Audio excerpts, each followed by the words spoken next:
दिल्ली में 98वें अखिल भारतीय मराठी साहित्य सम्मेलन में राष्ट्रवादी कांग्रेस पार्टी के प्रमुख शरद पवार के हाथों उप मुख्यमंत्री एकनाथ शिंदे को महादजी शिंदे राष्ट्रीय गौरव पुरस्कार से सम्मानित किया गया। इस अवसर पर डॉक्टर एकनाथ शिंदे ने भी अपने विचार व्यक्त किए। अपने भाषण में एकनाथ शिंदे ने शरद पवार की कूटनीतिक राजनीति पर भी खूब कटाक्ष किए।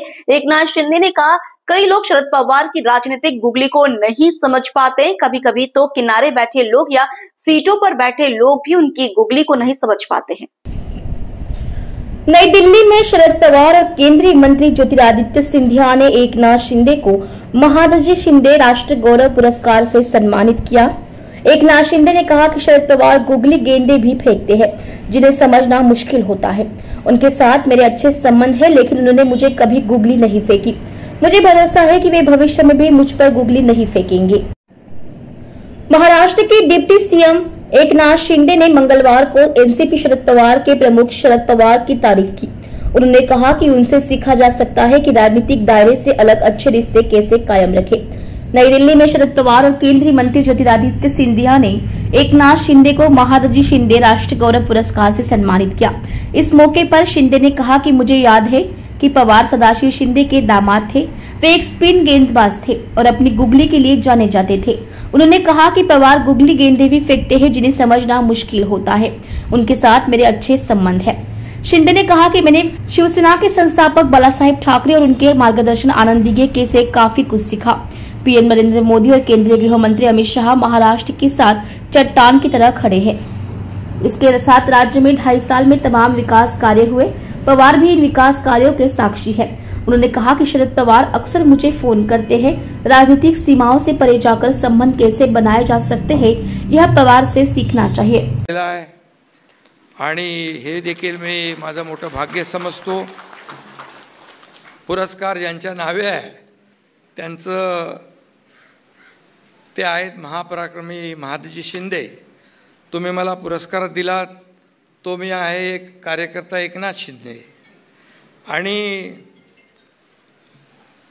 इथं पुरस्कार देताना उपस्थित आहेत ज्योतिरादित्य शिंदे। आणि ज्यांनी मला हा पुरस्कार दिला त्यांचं आडनाव पवार असलं तरीसुद्धा देशाचे थोर क्रिकेटपटू सदाशिव शिंदे यांचे ते जावई आहेत। शेवटी शिंदे सगळे आले।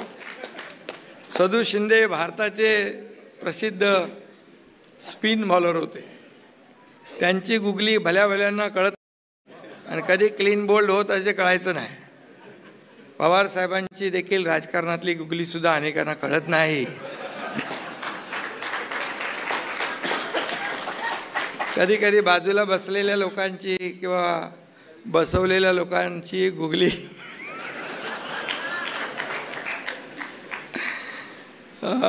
पण माझ्याबद्दल थोडं मी वेगळं सांगतो। माझे आणि पवार साहेबांचे अगदी प्रेमाचे आणि जिव्हाळ्याचे संबंध आहेत। त्यांनी आजवर मला कधी गुगली टाकली नाही आणि यापुढे टाकणार नाहीत असा विश्वास आहे। खरं म्हणजे महादजी शिंदे हे आभाळा एवढं व्यक्तिमत्व होतं। ते महाप्रतापी रणधुरंदर होते, मुरलेले मुत्सद्दी होते, जलकल्याणाची दृष्टी असलेले राज्यकर्ते होते। ते आदर्श शासकही होते, सेनापती होते, कुशल योद्धे होते। खऱ्या अर्थाने ते महानायक होते आणि त्यांच्यामुळेच मराठा साम्राज्याला स्थैर्य लाभलं। पानिपतचं युद्ध इतकं भीषण होतं की मराठा साम्राज्याचा अस्त झाला अशी परिस्थिती त्यावेळेस निर्माण झाली होती। कुठे आशेचा किरण दिसत नव्हता। पण तशा परिस्थितीत महादजी शिंदे यांनी पराक्रम करून अवघ्या 10 वर्षात पुन्हा दिल्ली जिंकली। दिल्लीच्या तख्तावर आपला भगवा फडकवला। मराठ्यांचा भगवा पुन्हा दिल्लीवर डौलाने फडकला, अभिमानाने फडकला। आणि योगायोगाने कालच म्हणजे 10 फेब्रुवारी रोजी या पराक्रमाला 254 वर्ष पूर्ण झाली। तसं गेल्या 8 तारखेला पण दिल्लीच्या तख्तावर भगवा फडकला आहे।